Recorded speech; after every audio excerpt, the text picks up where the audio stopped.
고금소총과 야담. 명예 허준. 선조 임금 때 허준이라는 명의가 있었습니다.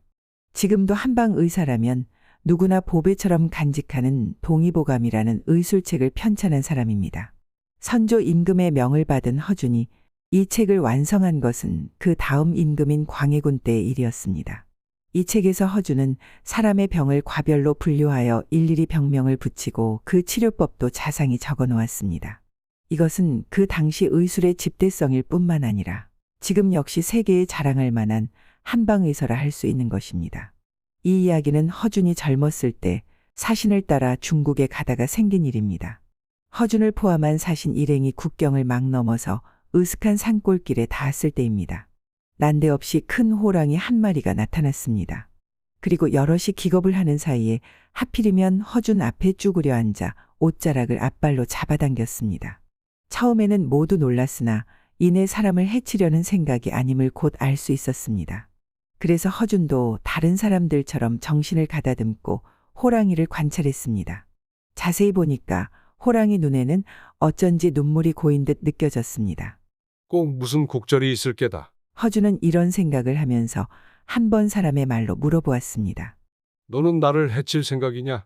아니냐? 호랑이가 그 말을 알아들었을까? 좌우로 머리를 흔들더니 뒤를 멀리 돌아다 보면서 발을 허비적거렸습니다. 흥, 어디로 함께 가자는 게로구나. 허준이 이런 생각으로 저도 모르게 고개를 크게 끄덕였습니다. 그러자 호랑이는 허준 앞에 등을 납작하게 엎드렸습니다. 허준은 용기를 내서 호랑이 등에 올라탔습니다. 그때부터 호랑이는 허준을 업고 우거진 숲과 험과 산길을 나는 듯이 달렸습니다. 얼마 후 어떤 동굴 앞에 오더니 호랑이는 거기서 또 푹 엎드렸습니다. 여기가 호랑이 굴이구나. 하고 허준은 성큼성큼 굴 안으로 호랑이를 따라 들어갔습니다. 보니까 호랑이 새끼 3마리가 피투성이가 되어 자빠져 있었습니다.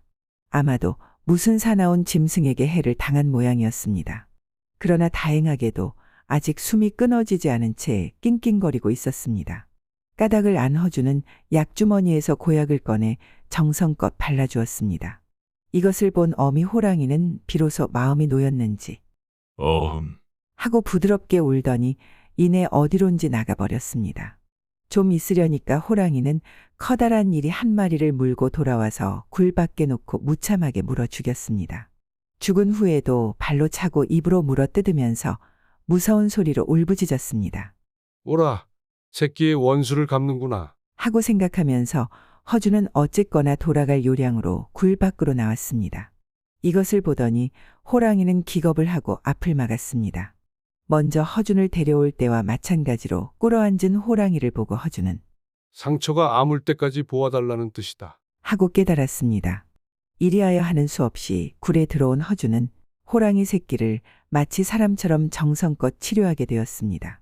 그동안 밤이면 어미 호랑이가 물어다 펴준 마른 풀더미에서 잤습니다. 낮이면 불이 나게 잡아다 주는 산토끼, 노루새끼 따위를 불에 구워 먹었습니다.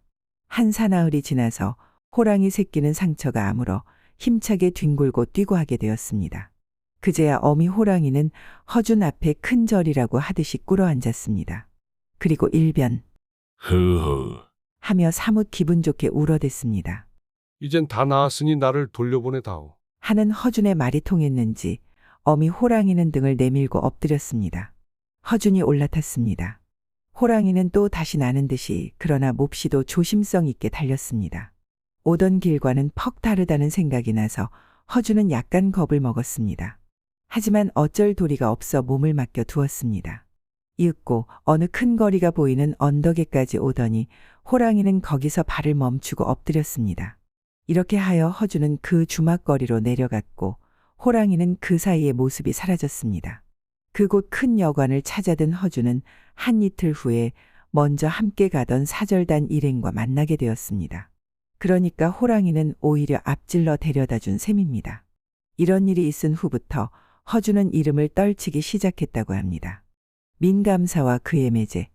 충청감사 민정중은 성품이 강직하여 스스로 법을 지키는 본보기가 되었습니다. 따라서 일단 백성에게 펴낸 법은 어떠한 일이 있어도 굽히지 않았습니다. 어느 해던가 민감사는 도내에서 소를 잡지 못하도록 명령했습니다. 이리하여 그 해는 감사를 비롯한 온도의 백성들이 고기를 입에 댈 수 없었습니다. 이렇게 해놓고 민감사는 그 영이 잘 시행되나 가끔 직접 살피러 다녔습니다. 어느 날 충주 고을을 두루 다니다가 마치 무배 사는 매제 정보인의 집에 찾아들었습니다. 그런데 정보인은 원래 소탈하고 쾌활한 성품인데다가 오랜만에 만난 처남을 대접할 생각으로 집에서 기르던 송아지를 잡아 찬수를 만들어내왔습니다. 형께서 오래도록 육미를 모르신다기에 일부러 소를 잡았소. 하고 먹기를 권했습니다. 이 말을 들은 민감사는 낯빛이 확 변했습니다. 내가 스스로 내린 영을 어기지 못하거니와 그대 또한 도민의 신분으로 금법을 어기다니 이럴 수가 있는가? 하고 벌떡 일어났습니다. 그뿐이 아닙니다. 휙하니 대문 밖으로 나가면서 데리고 온 관속에게 엄하게 명령했습니다. 곧 이 댁의 하인을 잡아내오너라. 관속은 하는 수 없이 안에 들어와서 정보인을 만나 말했습니다. 부득이 소를 잡은 하인을 데려가서 다스려야겠습니다. 그러나 정보인은 조금도 동하지 않았습니다. 나의 집에는 하인이 없고 다만 두 내외가 살고 있다. 그러나 사또의 영이라니 어길 수 없구나. 이렇게 말한 후 안에 들어가 부인에게 부탁했습니다. 이러저러한 일로 사태가 만부득이 하니 부인이 한 번 대신 갖추어야 되겠소. 부인은 그의 말을 듣고는 얼굴에 치마를 둘러쓴 후 점잖게 밖으로 나왔습니다. 이 모양을 본 관속은 눈이 휘둥그레졌습니다. 처음에는 누군지 몰랐다가 정보인이 소는 내가 잡았으나 실제 음식은 내자가 만들었으니 자, 어서 잡아다가 죄를 다스려라. 하고 또렷이 그러나 점잖게 말하니 관속은 그만 기겁을 했습니다. 설마 한들 감사의 누이 동생을 잡아갈 수가 없었습니다. 관속은 앞서가는 민감사를 쫓아갔습니다. 그리고 숨을 헐떡이며 사실대로 고했습니다. 이번에는 민감사가 대경실색했습니다. 무슨 말을 할 겨를도 없이 교자에서 내리기가 바쁘게 정보인의 집으로 들어왔습니다. 민감사는 대문을 들어서자 바로 매제 정보인과 누이를 다시 방으로 들여 앉히더니 아마도 내가 너무 심한 영을 내린 것 같네. 그대들의 말 없는 충고를 고맙게 받겠네. 하고 사과와 사례를 아울러 했습니다. 이후 민감사는 소를 함부로 잡지 않는 한 벌을 주지 않게 되었습니다. 민감사가 법을 너무 고지식하게 지키려 했다는 이야기이거니와 그것보다는 정보인의 소탈한 기계가 여기서는 더 인상 깊게 느껴집니다. 아기장수 더덕이. 옛날 옛적에 한 호러미가 살았는데 하루는 산에 나무를 하러 갔습니다. 나무를 하다가 보니 더덕이 큼지막한 게 있기에 뽑았습니다. 아무리 뽑아도 안 뽑히더니 더덕아, 나하고 살자. 하니까 쑥 뽑혔습니다. 갑자기 쑥 뽑히니까 뒤로 자빠져서 대굴대굴 굴렀습니다. 더덕하고 사람하고 같이 대굴대굴 굴러서 집에까지 왔습니다. 그날부터 배가 불러오더니 10달을 채워 아들을 낳았습니다. 낳자마자 아기가 그날로 슬그머니 일어나 앉더랍니다. 그러더니 3-7일 지나니까 걷고 100일 지나니까 뛰고 첫 돌이 지나니까 산에 가서 나무를 해오는 거예요. 산더미만 한 걸 한 짐씩 해왔습니다. 나이 67살 돼서 글방에를 보냈더니 하루만 가고 다시 안 갔습니다. 왜 안 가느냐고 물으니까 글방 아이들이 애비 없는 후레 자식이라고 놀려서 못 가겠습니다. 그러거든요. 그러면서 묻기를 우리 아버지는 어디에 있습니까? 할 말이 없어서 내 아버지는 강원도에 콩 팔러 갔다. 하니까 그날로 집을 나가서 3달 열흘 뒤에 들어왔습니다. 들어와서 또 묻기를 온 강원도를 다 뒤져도 없습니다. 우리 아버지는 어디에 있습니까? 또 할 말이 없어서 내 아버지는 절에 공부하러 갔다. 하니까 그날로 집을 나가서 또 3달 열흘 뒤에 들어왔습니다. 들어와서 또 묻기를 조선팔도 저를 다 뒤져도 없습니다. 우리 아버지는 어디에 있습니까? 하기에 할 일 없이 바른 대로 말해줬습니다. 산에 나무하러 갔다가 더덕을 한 뿌리 뽑았는데 더덕하고 같이 뒹굴었더니 그날로 배가 불러 너를 낳았다고 했습니다. 그랬더니 그러면 내 이름은 더덕이라 하겠습니다.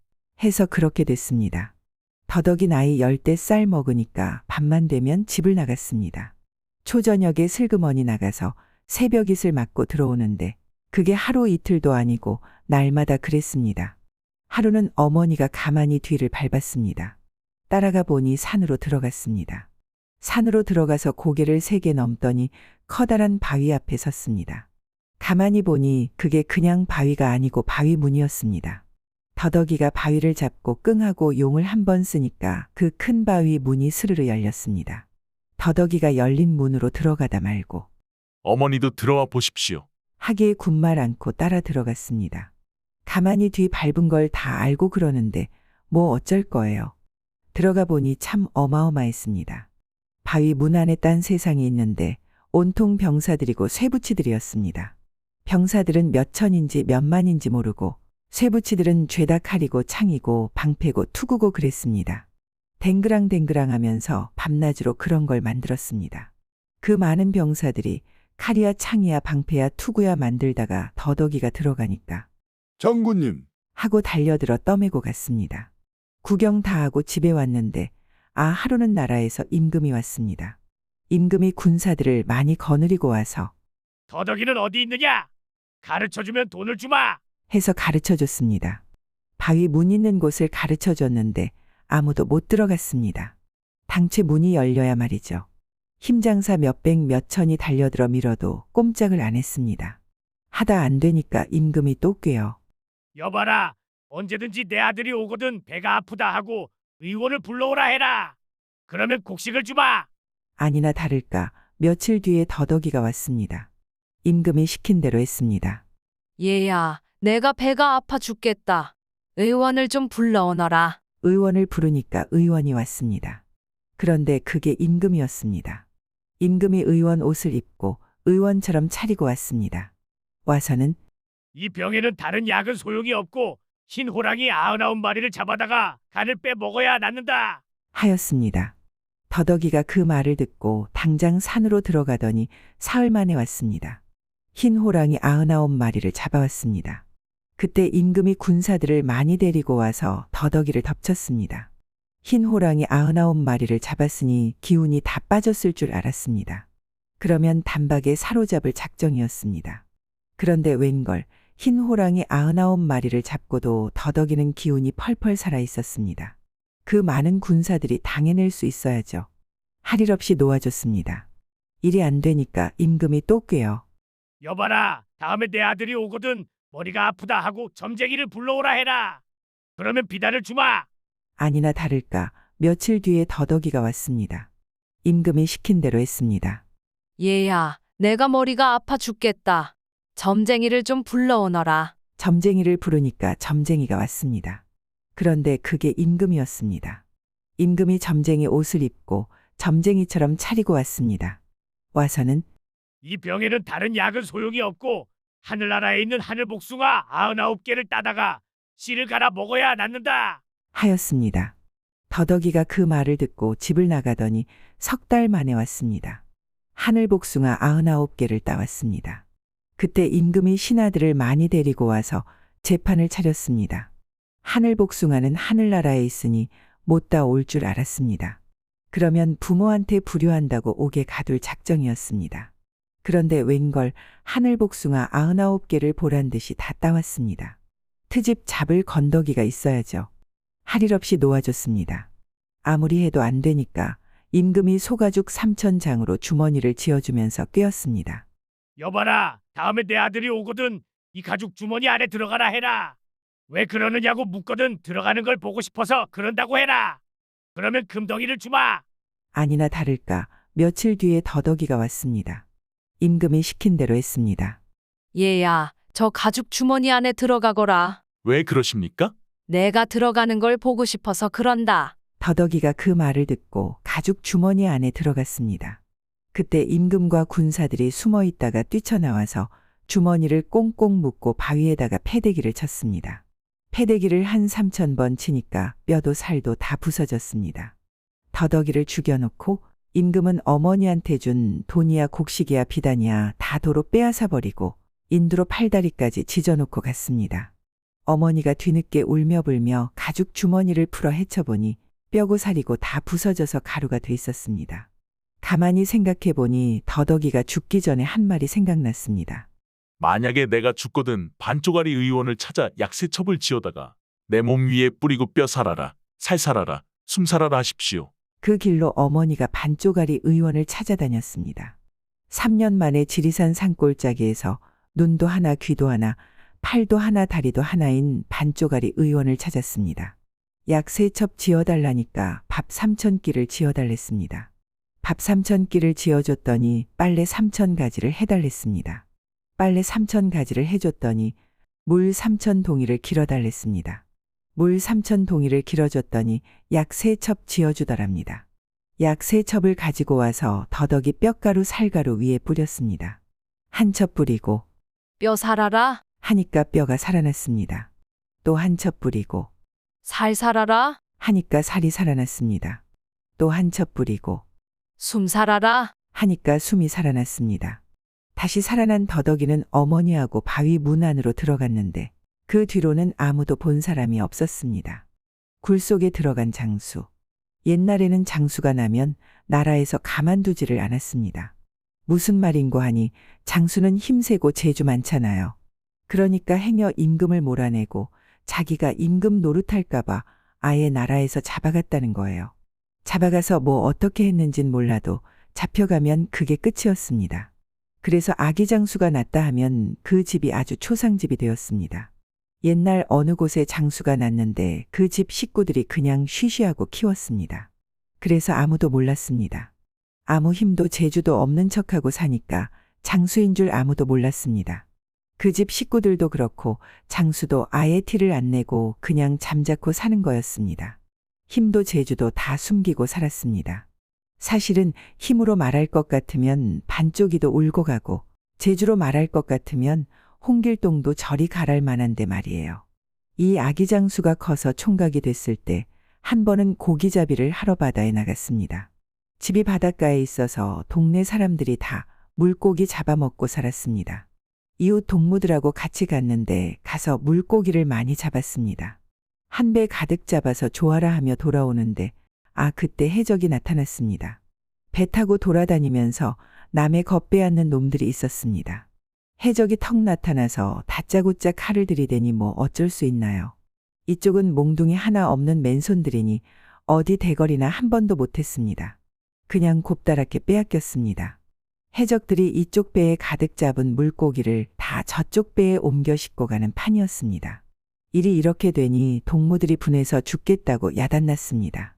저희들이 종일 힘써 잡은 물고기를 용 한 번 못 써보고 몽땅 빼앗겼으니 분하지 안 분해요. 그렇다고 뭐 어떻게 해볼 수는 없고 그냥 앉아서 씩씩거리며 분을 사기는 판이었습니다. 이때 장수가 동무들한테 가만히 말했습니다. 너희들 정말 그렇게 분하니? 그러면 내가 도로 찾아오련. 내까지 게 무슨 수로 찾아와? 아무도 이가 장수인 줄 모르니까 그러는 거죠. 내가 도로 찾아올 테니 너희들 소문 안 낼 테냐? 소문은 무슨 소문? 글쎄, 너희들 지금부터 본 건 뭐든지 말 안 내겠다고 약속하면 내 도로 찾아오마. 내가 찾아오기만 하면 말 안 내고 말고. 다 말 안 내겠다고 약속을 하지. 뭐 그럼 말 낼 테니까 찾아오지 마라. 그럴 사람 어디 있어요. 뭐 그럴 때는 하늘에 대고 맹세를 하래도 하죠. 다 약속을 하니까 이 장수가 배에서 슬쩍 뛰어내리는데 뭐 안방 문지방 넘듯이 그냥 뛰어넘었습니다. 그러더니 그냥 물 위로 달려가는 거예요. 너희들은 배로 뒤따라오너라. 이러고 달려가는데 참 빠르기가 번개 같았습니다. 발목 하나 물에 안 잠기고 사뿐사뿐 마치 마른 땅 밟듯이 바다를 밟고 그냥 냅다 달려갔습니다. 동무들이 배를 타고 길을 쓰고 노를 저어 따라가도 못 따라갔습니다. 그렇게 달려가서 해적 배를 따라잡아서는 성큼 배에 올라섰습니다. 그러니 해적들이 달려들 것 아니에요. 싸움이 벌어졌습니다. 그런데 뒤따라가던 동무들이 보니까 뭐 아무것도 안 보였습니다. 그냥 먼지만 한번 풀썩 잃었다가 말았습니다. 아주 참 그냥 잠깐이었습니다. 눈을 비비고 가만히 보니 그새 해적들이 다 여기저기 나자빠졌습니다. 뭐 어떻게 했는진 몰라도 칼든 놈들 여럿이 눈 깜짝할 새에 다 그만 나가 떨어졌습니다. 너희들 아까 빼앗은 거 다 저 배에 도로 실어라. 뱃전에 떡 버티고 서서 호령을 하니까 해적들이 감히 고개나 들 수 있나요? 벌벌 떨면서 시키는 대로 하였습니다. 그래서 빼앗겼던 물고기를 다 찾았습니다. 그러고 나서 집에 돌아왔는데 아이고 참 그 이튿날이 되니까 그만 온 동네에 소문이 쫙 퍼졌습니다. 아무개가 바다 위를 땅 밟듯이 걷고 칼든 해적 여럿을 눈 깜짝할 새에 해치웠다고, 장수도 그런 장수가 없더라고 아주 소문이 나도 크게 났습니다. 그거 뭐 다들 말 안 내겠다고 약속을 했지만은 입이 근질거려서 배기지를 못했던 모양이었습니다. 아무리 그래도 한 며칠이나 참을 것이지 원. 소문이란 게 한 번 나기 쉽지 어디 그게 금세 수그러드나요. 퍼지고 퍼져서 서울까지 퍼졌습니다. 나라에서 소문을 듣고 장수 잡으려고 당장 군사를 보냈습니다. 군사들이 말을 타고 창을 들고 들이닥치니까 온 동네 난리가 났습니다. 군사들 온단 말을 듣고 장수는 얼른 뒷산 바위굴 속에 들어갔습니다. 식구들을 다 데리고 들어갔습니다. 식구들을 두고 들어가면 군사들이 식구들을 대신 잡아가거든요. 어머니, 아버지, 동생들을 다 데리고 들어갔는데 그 뒤로 아무도 본 사람이 없었습니다. 군사들이 굴 속을 이 잡듯이 뒤졌지만 발자국 하나 없었습니다. 어디로 갔는지 어찌 된 영문인지 아무도 몰랐습니다. 그 마을 사람들 말로는 그 뒤로 가끔 뒷산 바위굴 속에서 사람 울음소리 같은 게 새 나오더라고 하지만 그것도 잘못 들은 건지 모릅니다. 새 신랑의 재주. 옛날에 어떤 정승이 살았는데 이 사람한테 딸이 하나 있었습니다. 아들도 없고 딱 그 외동딸 하나뿐이었습니다. 그러니 얼마나 귀해요? 금이야 오기하고 키웠습니다. 그렇게 키워 나이가 들어서 시집 보낼 때가 됐는데 정승이 가만히 생각하기를, 금지옥엽 귀하게 키운 딸 자식을 아무데나 시집 보낼 수는 없으니 재주 많고 덕 많은 신랑감을 내 손으로 구해야겠다. 하고서는 그날부터 사윗감을 구하러 들매끈을 메고 나섰습니다. 온 나라 방방곡곡을 돌아다니면서 마음에 드는 사윗감을 찾았단 말이죠. 몇 달 동안 그렇게 돌아다니다가 어느 곳에 가니까 글방이 있는데 그 글방에 참 똑똑한 총각이 하나 있더랍니다. 훈장에 하나를 물으면 열을 대답하고 책 이름만 대면 첫 장부터 마지막까지 줄줄 외우는데 한 군데도 막히는 데가 없었습니다. 글도 얼마나 잘 짓는지 운만 딱 대면 그 자리에서 바로 12구를 지어내는데 한마디도 더듬는 법이 없었습니다. 아무 데를 가면 저만한 사윗감이 있으려 하고 그 총각집을 찾아가서 청혼을 했습니다. 나는 아무데 사는 아무 정승인데 대개 아들이 마음에 들어 사위 삼으려고 하니 어떠시오? 이러니까 그 모 정승 딸을 며느리로 주겠다는데 누가 마다하겠어요. 당장 혼인 약속을 하고 사주 써주고 날까지 받았단 말이에요. 아무 날 아무 시에 혼례 치르러 오라고 단단히 약속해놨습니다.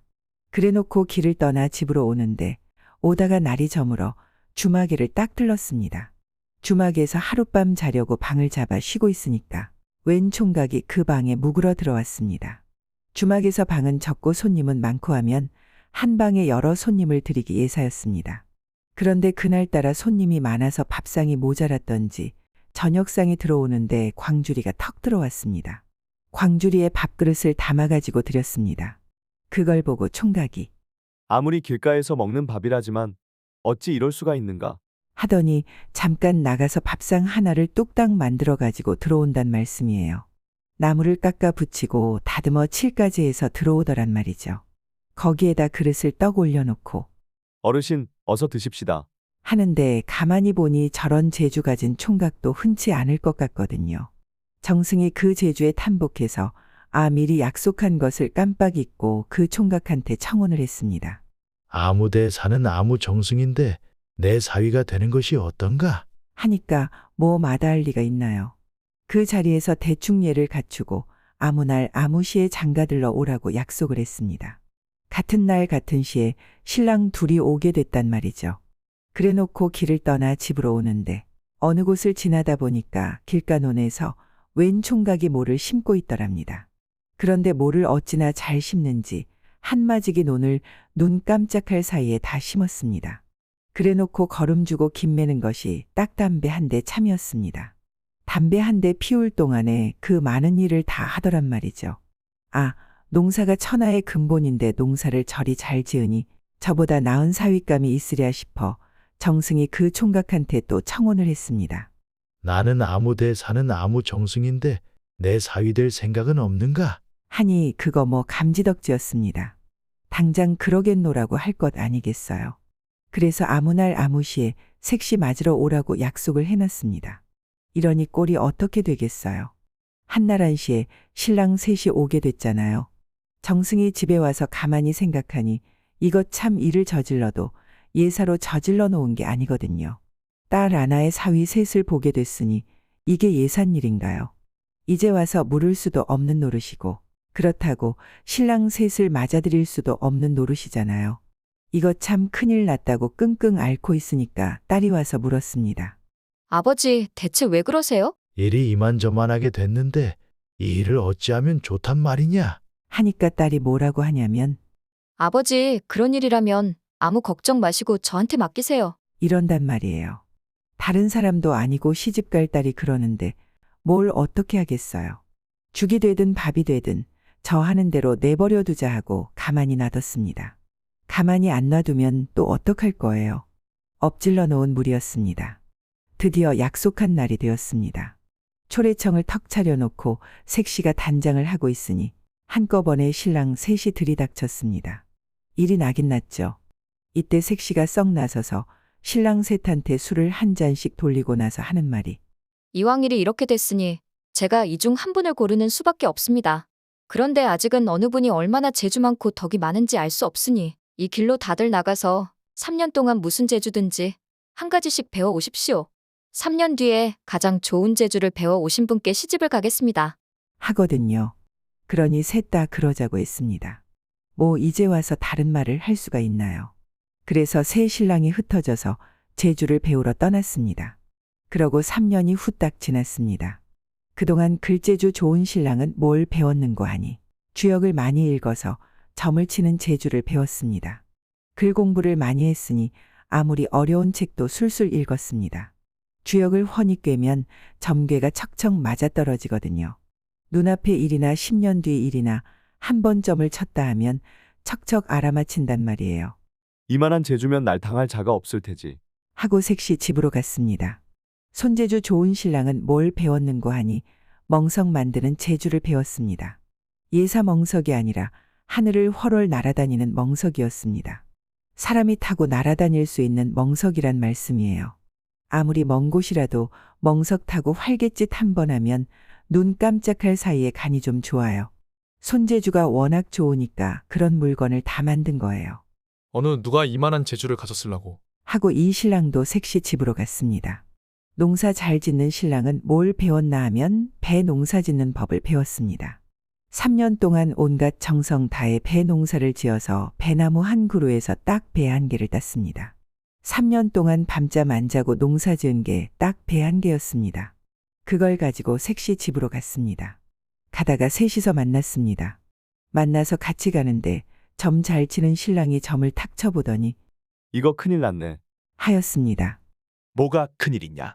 하니까 색시가 병이 들어 다 죽어간다. 하는 거예요. 그 색시한테 장가들려고 3년 동안 고생했는데 색시가 다 죽어간다니 기가 막혔습니다. 이때 멍석 가진 신랑이 나서서 그러면 한씨가 급하니 멍석을 타고 가자. 해서 새 신랑이 멍석을 타고 훨훨 날아갔습니다. 멍석을 타니까 색시 집까지 뭐 눈 깜짝할 사이에 날아가는 거예요. 가본이 아닌 게 아니라 색시가 정신을 잃고 누웠는데 막 숨이 넘어가려는 참이었습니다. 이때 배 가진 신랑이 허리춤에서 배를 꺼내어 그걸 갈아서 즙을 내어 색시한테 먹였습니다. 그랬더니 다 죽어가던 색시가 눈을 뜨고 부스스 일어났습니다. 3년 동안 온갖 정성을 들인 배라서 효험이 있었던 모양입니다. 이렇게 색시를 살려놓으니 이제는 누구한테 시집을 가느냐 하는 게 문제였습니다. 점 잘 치는 신랑이 점을 못 쳤으면 죽는 것도 몰랐을 것이요. 멍석 가진 신랑이 아니었으면 빨리 오지 못했을 것이요. 빨리 못 왔으면 오기도 전에 색시가 죽었을 것 아니겠어요. 배 가진 신랑이 없었으면 빨리 온들 무슨 소용이 있었겠어요. 그냥 죽는 꼴을 보고 있어야죠. 이러니 세 신랑 중에 어느 하나 헐한 것이 없단 말이에요. 그래도 세 신랑하고 살 수는 없는 노릇이니 그중 하나를 고르긴 골라야죠. 색시가 가만히 생각하더니 세 신랑한테 차례로 묻기를. 점치는 서방님은 점을 쳐서 재주가 없어졌나요? 아니요. 멍석 가진 서방님은 멍석이 없어졌나요? 아니요. 배 가진 서방님은 배가 없어졌나요? 그렇소. 두 분은 저 때문에 잃은 것이 없지만 한 분은 저를 살리느라고 귀한 배를 잃었으니 마땅히 그분께 시집을 가야 하지 않겠습니까? 이렇게 해서 배 농사 지은 신랑이 색시한테 장가를 들었다는 이야기입니다. 저승사자도 논란가난.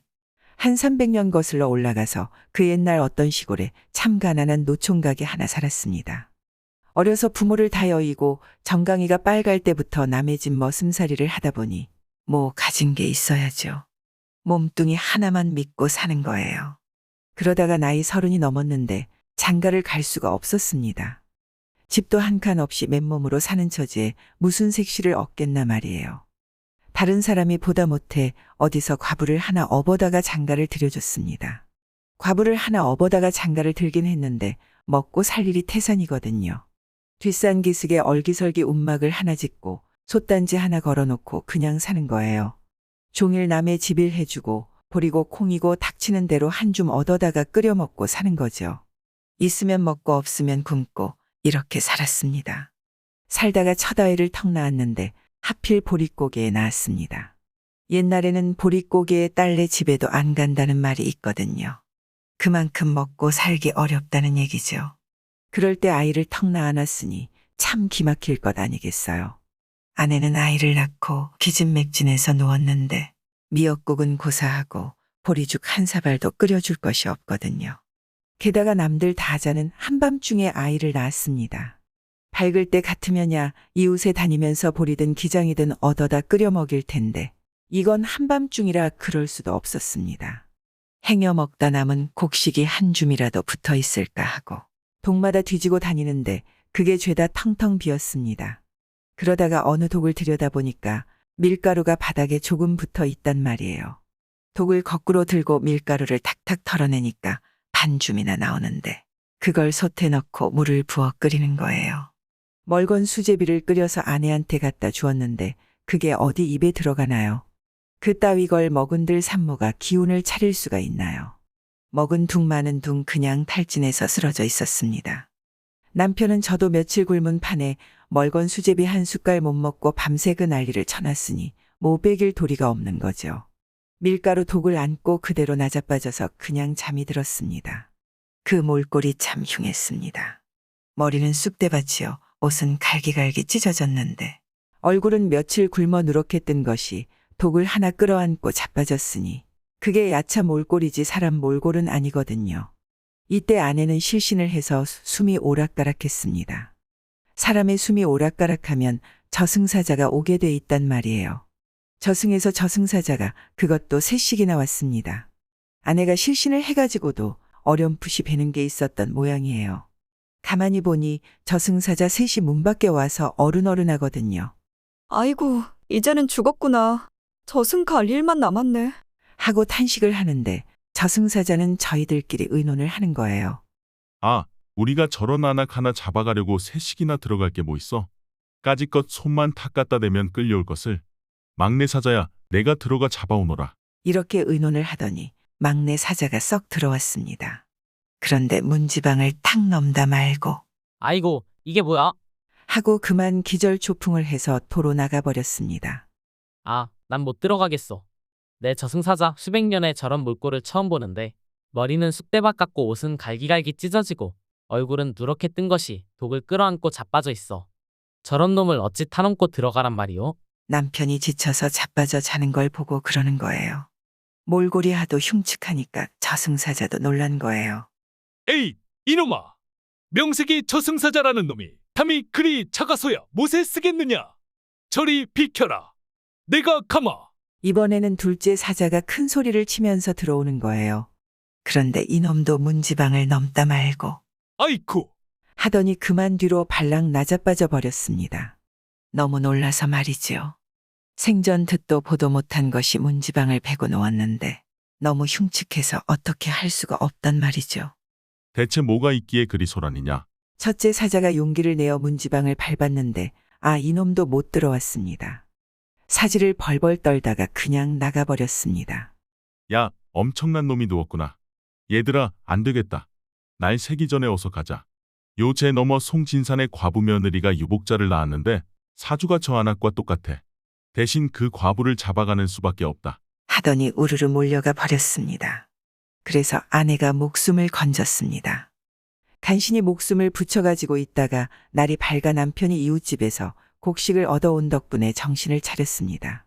보리죽 한 사발 먹고 겨우 기운을 차렸는데 아내가 가만히 생각해보니 이것 참 일이 낭패란 말이에요. 저 한 목숨 건진 건 좋으나 저 대신에 아까운 청춘과부 한 사람이 죽게 됐으니 좀 미안한가요? 여보, 얼른 제 너머 송진산에 가보. 그 집에 초상이 났거든. 딴 말 말고 아기 젖은 우리가 먹인다 하고 아기를 데려와요. 남편이 헐레벌떡 채를 넘어가 보니 아니나 다를까. 송진산의 과부 며느리가 간밤에 유복자를 낳고 죽어서 초상을 치른다고 아이고 대고 난리 났거든요. 초상집에서는 죽은 이도 죽은 이지만은 당장 갓난아이 젖을 물릴 데가 없어 곤란을 겪고 있는 거죠. 그냥 두면 아이까지 저승으로 보낼 판이었습니다. 그때 남편이 가서 진사님, 이 아이는 우리가 젖을 먹여 키우겠습니다. 하니까 그건 뭐 감지덕지죠. 세상에 그런 고마울 때가 어디 있겠어요. 그래서 아이를 데려와 젖을 먹여 키우는데 참 지극정성으로 키웠습니다. 이머슴 아내가 제 아이 젖 한 번 물리면 남의 아이 2번 물리고 이렇게 잘 키워줬습니다. 그래서 그 송진사네와 가깝게 지내면서 나중에는 살림도 제법 일고 참하게 차려놓고 잘 살았답니다. 그러니까 워낙 험하게 살면 저승사자도 놀라서 못 데려간다는 거예요. 저승에 있는 곡간. 옛날 어느 곳에 2 사람이 살았는데 하나는 박서방이고 하나는 이서방이었습니다. 그런데 이 2 사람 성질이 딴판이었습니다. 박서방은 부자이면서도 인색하기 그지없어서 평생 제 것 하나라도 남을 줘본 적이 없었습니다. 이웃에서 누가 연장이라도 빌리러 오면 아, 사섰어. 이러고 안 빌려주고 스님이 동량을 와도 아, 딴 데 가봐. 이러고 안 주었습니다. 보리쌀 한 줌도 남을 줘본 적이 없었습니다. 이게 소문이 나니까 그 다음부터는 아무도 박서방네 집 근처에 얼씬도 안 했습니다. 가봤자 좋은 소리 못 들을 테니까 아예 발길을 뚝 끊는 거죠. 그런데 이서방은 가난하게 살면서도 모든 남을 곧잘 주었습니다. 누가 양식이라도 끌어오면 저 먹을 것이 있건 없건 쌀떡 바닥을 박박 긁어서라도 주고 보는 거예요. 길 가다가 거지를 보면 입은 옷도 벗어서 주고 스님이 동량을 오면 곡식을 있는 대로 퍼내주고도 더운 밥 한 끼씩 꼭 대접을 해서 보내거든요. 이게 소문이 나니까 이서방네 집에는 언제나 사람이 버글버글했습니다. 거지든 과객이든 가기만 하면 대접을 잘해주니까 사람들 발길이 끊일 날이 없죠. 이렇게 사는데 하루는 박서방이 갑자기 죽었습니다. 저녁 잘 먹고 자다가 그냥 죽은 거예요. 자다가 보니 저승사자 셋이 와서 다짜고짜 가자고 그러더래요. 따라갔지요. 산을 넘고 물을 건너 한참 동안 가니까 저승이었습니다. 저승에서 제일 큰 집이 염라대왕 사는 대궐인데 거기에 턱 들어가서 염라대왕 앞에 꿇어앉으니까 너는 아직 올 때가 안 됐는데 왜 왔느냐? 이러거든요. 자다가 저승사자님이 가자고 해서 따라왔습니다.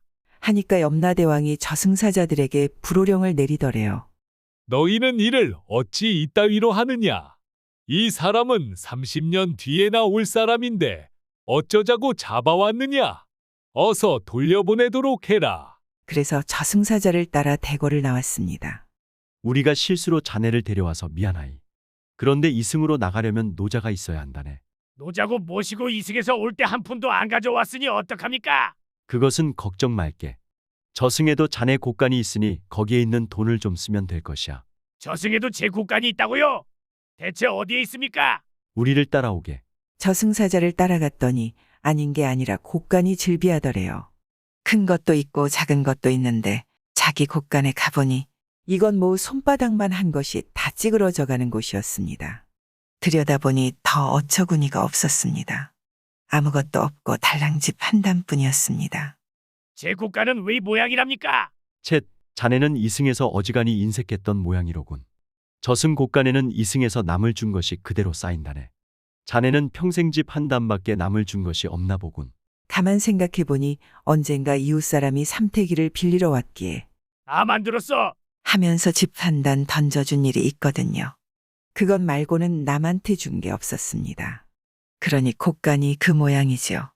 이럴 줄 알았으면 적선 좀 하고 살걸. 뒤늦게 뉘우쳤지만 소용이 있나요?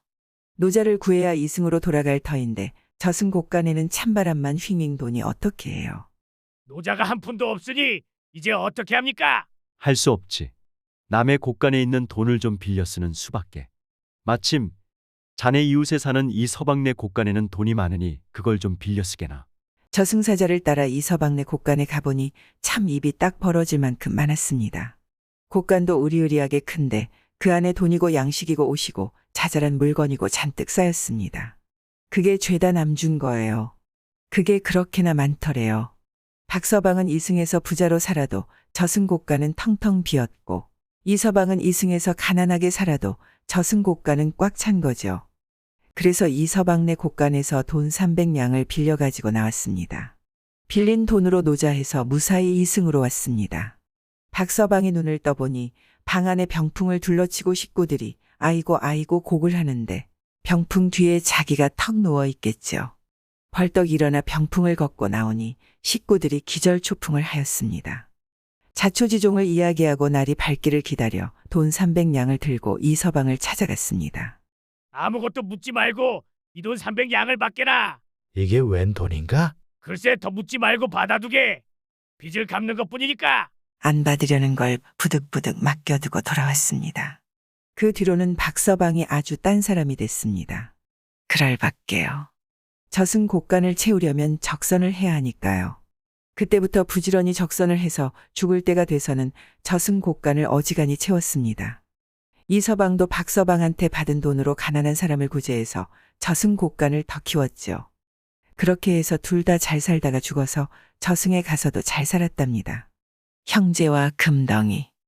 옛날 옛적 어느 마을에 마음씨 착한 부부가 살았는데 비록 가난하기는 했지만은 욕심 없고 부부 금실 좋아 남부러울 것 없이 잘 살았습니다.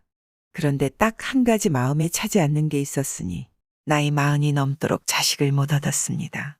남들은 딸도 낳고 아들도 낳아 그제롱 보느라고 세월 가는 줄도 모르는데 저희 집에는 식구라고는 둘밖에 없어서 찬바람이 쌩쌩 부니 참 서글펐습니다. 그래서 하루는 부부가 의논하기를 여보, 우리 이럴 게 아니라 신령님께 아예 하나 점지해달라고 빌어나 봅시다. 그럽시다. 앞산 너머 태구사 칠성님이 영험이 있다 하니 거기 가서 빌어봅시다. 하고서 보리쌀 한 말 짊어지고 앞산 넘어 태고사에 갔습니다. 부처님께 시주하고 칠성당에 석 달 열흘을 빌었더니 아니나 다를까 아주머니 배가 점점 불러오더니 달이 차서 아기를 낳았습니다. 얼굴이 달처럼 둥글둥글하고 훤한 사내아이를 낳았습니다. 부부가 기뻐하며 아기를 키우는데 며칠 키워보니 아무래도 아기가 이상했습니다. 태어난 지 하루가 지나고 이틀이 지나도 눈을 못 뜨는 거예요. 조금 더 있으면 눈을 뜨겠지 했는데 나흘이 지나고 닷새가 지나도 눈을 못 떴습니다. 그냥 감고 있었습니다. 한 일에, 두 일에, 세 일에가 지나고 한 달이 지나도록 눈을 못 뜨니 그제야 부부는 아기가 소경인 줄 알게 됐습니다. 아이고 머니나. 여보, 우리가 소경 아들을 낳았소. 소경이면 어떻고 장님이면 어떻소? 이래도 우리 아들이요 저래도 우리 아들이니 잘 키워나 봅시다. 소경 아들은 무럭무럭 탈 없이 잘 자랐습니다. 그 이듬해가 되어 부부가 또 의논해서 아기 하나 더 점지해달라고 또 한 번 칠성님께 빌어보기로 했습니다. 보리쌀 한 말 짊어지고 앞산 넘어 태고사에 가서 부처님께 시주하고 칠성당에 석 달 열흘을 빌었습니다. 그랬더니 아니나 다를까 아주머니 배가 점점 불러오더니 달이 차서 둘째 아기를 낳았습니다. 이번에도 떡두꺼비 같이 잘생긴 사내아이를 낳았습니다. 이번에도 소경 아기인가 하고 낳자마자 아기 눈부터 들여다봤습니다.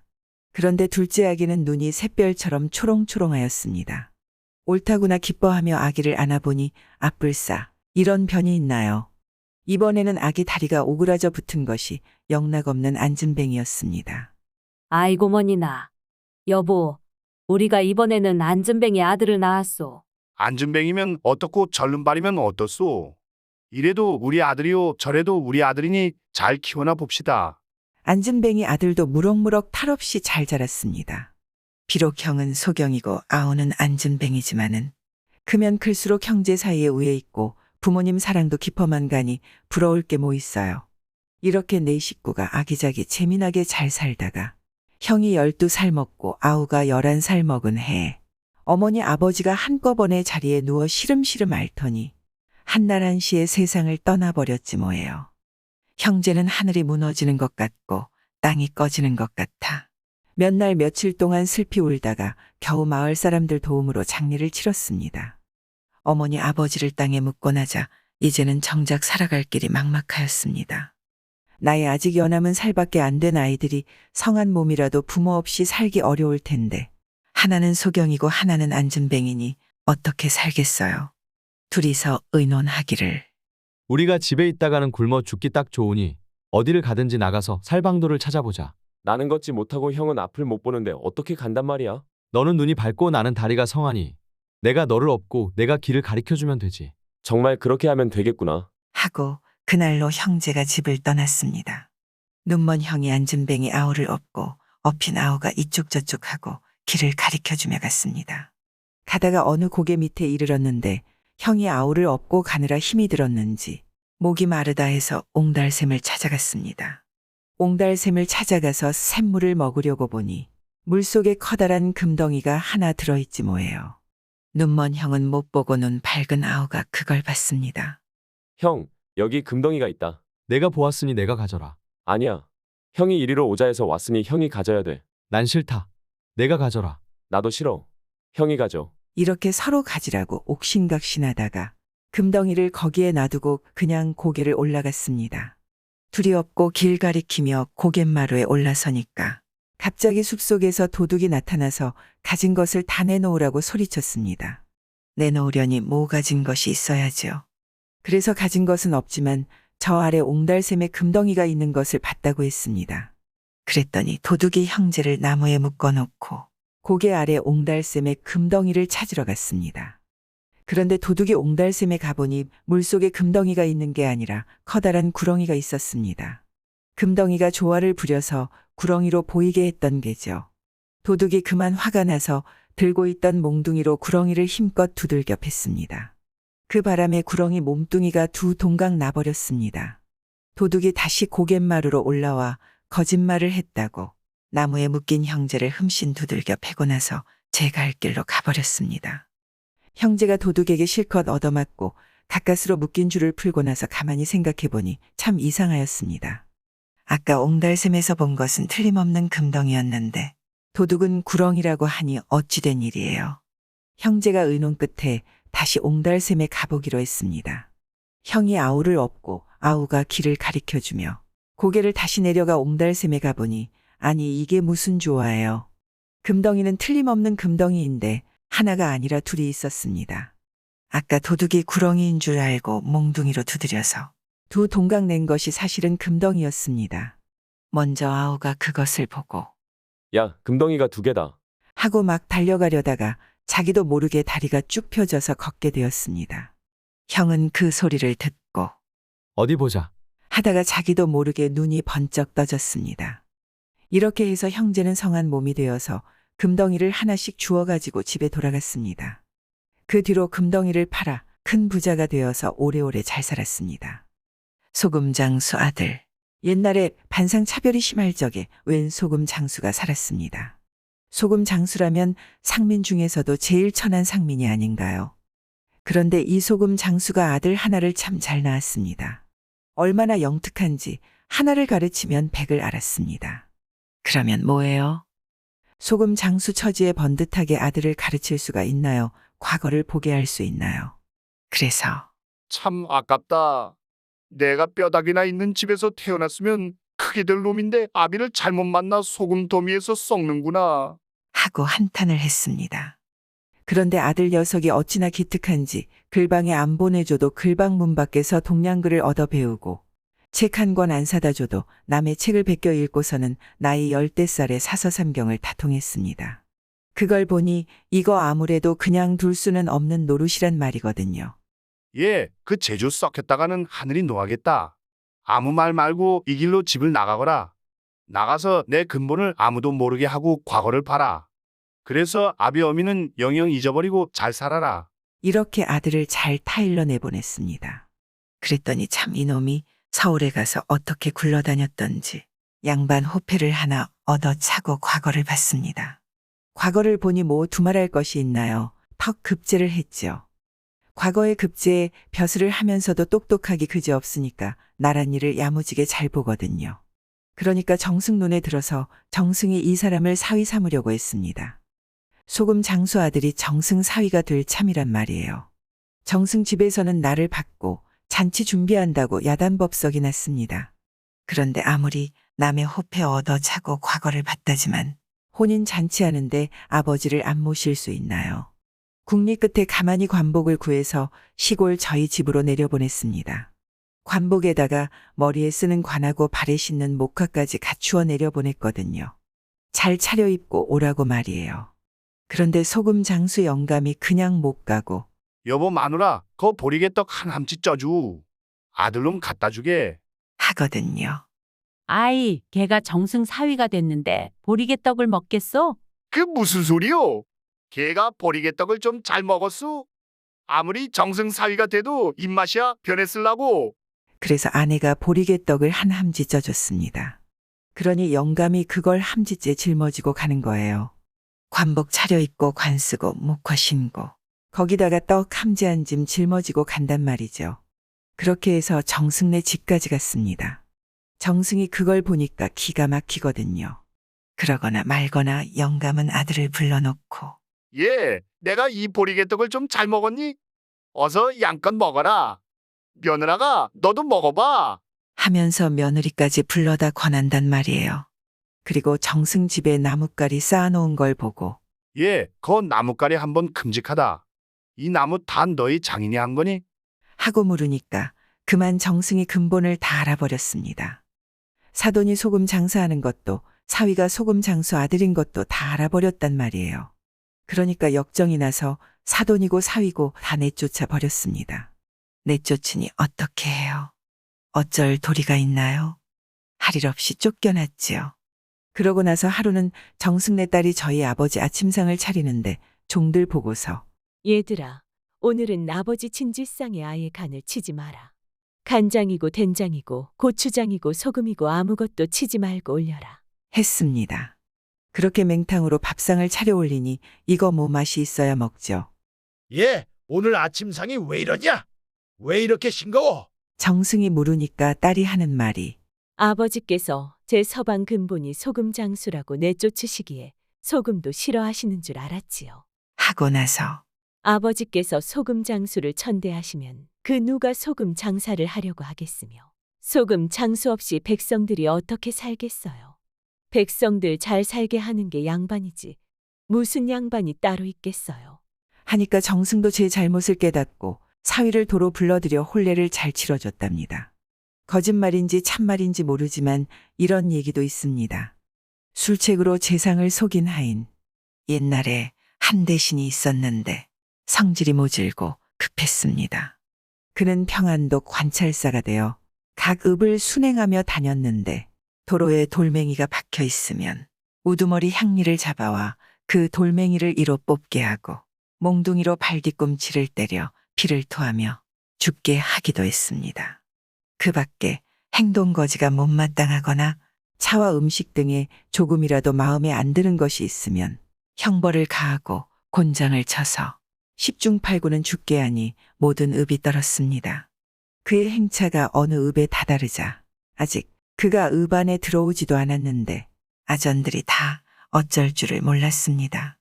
이때 어리고 어여쁜 한 기생이 웃으며 말했습니다. 순사또도 사람인데 어찌 이리도 두려워하세요? 그분이 생사람을 잡아먹기라도 한답니까?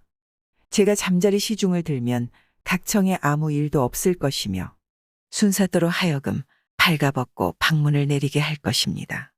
그러면 청에서 저를 후하게 대접하시겠습니까? 아전들이 말했습니다. 그렇게만 해준다면야 우리 청에서 내게 후한 상을 내릴 것이다. 기생이 말했습니다. 그럼 일단 두고 보세요. 행차가 관청에 들어오자 그 기생이 순사또의 수청을 들었습니다.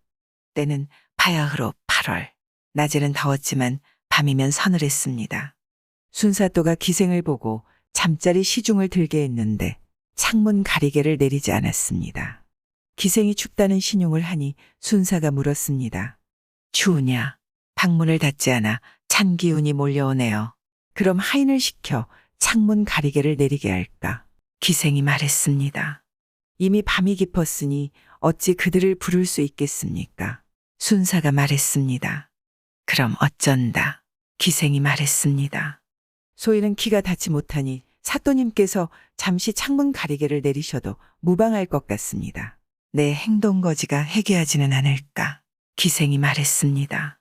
밤이 깊어 볼 사람이 없어요. 순사가 어쩔 수 없이 발가벗은 몸으로 일어나 가리개를 내려 방문을 닫았습니다. 하인들이 좌우에서 몰래 보며 입을 가리고 웃지 않는 사람이 없었습니다. 이 읍은 한 사람도 죄를 얻지 않고 무사히 지나가니 여러 아전이 기생에게 후한상을 내렸습니다. 순사가 재상이 되었을 때였습니다.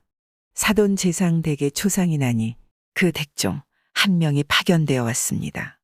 재상이 뭘 시키려고 부를 때마다 꼭 새로운 종이 명령에 응했는데 그때마다 이 요강이나 벼룻집 등을 발로 차고 뒤엎었으며 동쪽으로 가라면 서쪽으로 가는 등 일마다 뜻에 거슬렸습니다. 재상은 그 고달픔을 이기지 못해 매번 여러 종을 책망하며 이렇게 말했습니다.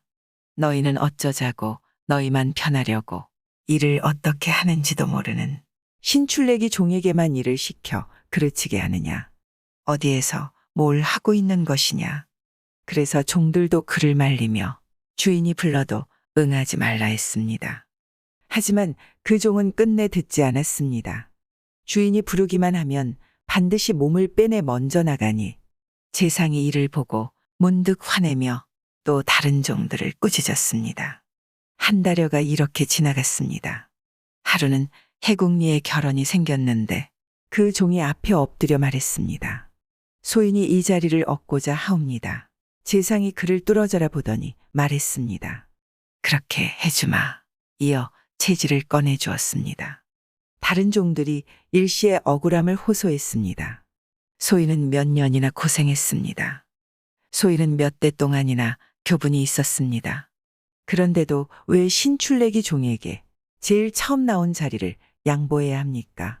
재상이 말했습니다. 내가 살아야 너희도 자리를 얻을 수 있다. 내가 죽으면 너희가 누구에게 기대어 자리를 도모할 수 있겠느냐.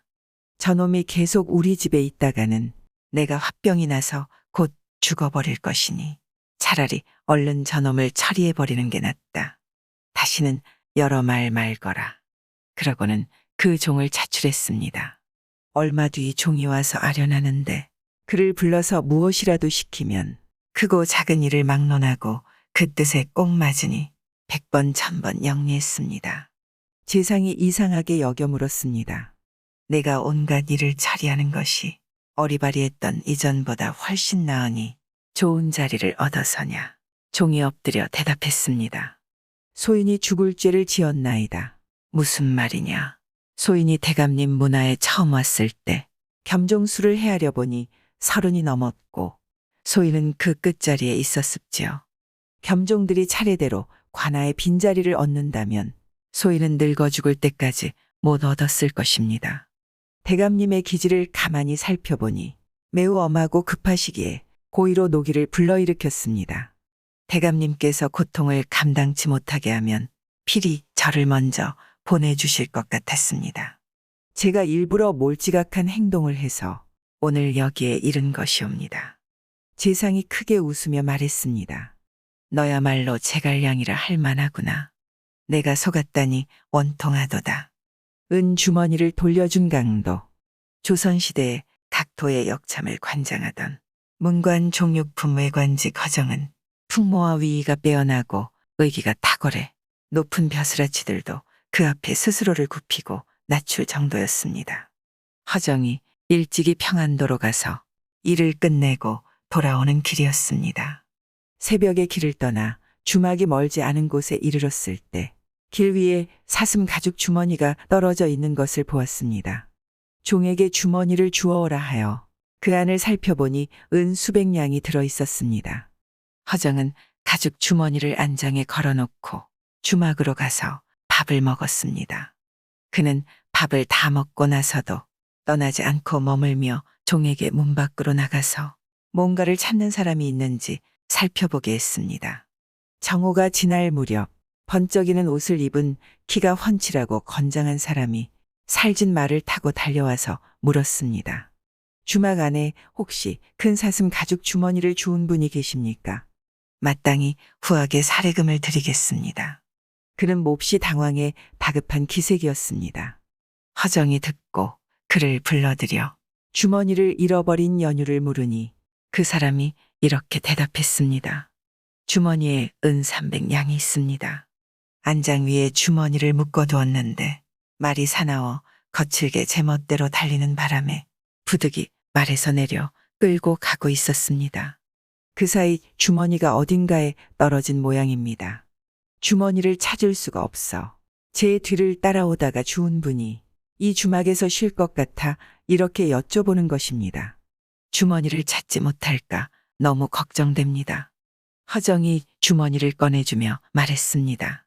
은 300냥은 적은 돈이 아니기에 내 출발하지 않고 주머니를 찾는 사람을 기다렸는데 다행히도 자네를 만났네. 그 사람이 크게 감동해 무수히 머리를 조아리며 살해했습니다. 그리고 이렇게 요청했습니다. 어르신께서는 이 세상 사람이 아니십니다.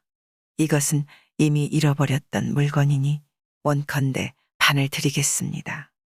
허정이 웃으며 말했습니다. 내 만약 여기서 이로움을 챙기려 했다면 주머니를 가지고 갔지. 자네를 기다렸다가 돌려주었겠나. 사대부의 뜻과 행실은 본디 그러하지 않으니 다시는 그런 말 하지 말게나.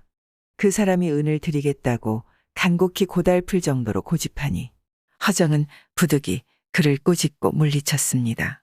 그 사람이 앉아서 주머니를 바라보고 한참 동안 아무 말 없이 있더니 홀련 소리를 지르고 크게 통곡했습니다. 울부짖고 서럽게 우니 애정하여 옆에 있는 사람의 마음이 움직였습니다. 허정이 매우 이상하게 여기고 그 까닭을 물었습니다. 그는 한참 뒤에야 통곡을 멈추고 대답했습니다. 아, 어르신은 어떤 사람이시고 저는 또 어떤 사람인가요? 이목구비도 같고 언행과 생활 형편도 같은데 이 마음은 어째서 같지 않단 말입니까? 어르신께서는 유독 이렇게 선하신데 저는 이같이 악을 행합니다. 이런 생각을 하게 되니 어찌 크게 통곡하지 않을 수 있겠습니까? 저는 사실 강도입니다. 여기서 수십 리 떨어진 곳에 부잣집이 있는데 밤을 틈타 들어가서 이 은을 훔쳐 달아났습니다. 추격해 올까봐 은을 말에 싣자마자 산골짜기 좁은 길을 따라 다급히 세차게 말을 몰았기에 주머니를 단단히 맬 겨를이 없었지요. 큰 길로 나오자 말이 함부로 날뛰기에 고삐를 당겨잡고 달리느라 주머니가 떨어진 것도 몰랐습니다. 이런 때 사악한 제 마음을 어떻게 해야 합니까? 종과 말과 행장을 보니 어르신도 비난하신 것 같은데 어르신은 은 주머니를 썩은 흙처럼 보시고 주인을 찾아 돌려주셨습니다. 저 같은 사람이 어르신을 보니 이 부끄러움과 통한을 또 어찌하겠습니까? 이것이 저도 모르게 소리 지르고 눈물을 흘린 까닭입니다. 이제부터 마음을 크게 고쳐먹겠습니다. 원컨대 어르신의 종이 되어 이 몸을 다 바치겠습니다. 허정이 말했습니다. 자네가 잘못을 고친 것은 참 잘한 일일세. 그렇지만 어찌 종이 된단 말인가? 그 사람이 말했습니다. 소인은 상민입니다. 마음을 이미 고쳐먹었으니 어르신을 따르지 않으면 누구를 따르겠습니까? 제발 저를 물리치지 말아주십시오. 그리고 허정의 이름과 사는 곳을 물었습니다. 소인은 마땅히 주인에게 은을 돌려주고 나서 제 처와 아이를 데리고 오겠습니다. 어르신의 행실을 귀감으로 삼고 일을 하면서 저를 더 고쳐나가겠습니다. 그 사람은 절을 하고 일어나 허정의 종을 불러 점사에 가서 술과 고기를 사오게 해올리고는 즉시 떠났습니다. 허정도 출발해 며칠 뒤 송도 판문점에 이르렀는데 그 사람이 처와 아들을 데리고 말 두 필에 가산을 싣고 이미 와 있었습니다. 허정이 그를 아주 기특히 여기고 은을 어떻게 처리했냐고 물었습니다. 곧바로 그 집으로 가서 주인을 불러 돌려주었습니다. 그 사람은 허정을 따라 경기도 광주 쌍다림 마을 집에 이르러 행랑방에 짐을 풀고 열심히 일했습니다. 허정이 드나들 때 언제나 그를 수행하니 그 돈독한 충성은 비할 데가 없었습니다. 허정은 그를 매우 아꼈습니다. 그 사람은 허정의 집에서 늙어 죽었습니다. 구독과 좋아요, 알람 설정 부탁드리옵니다.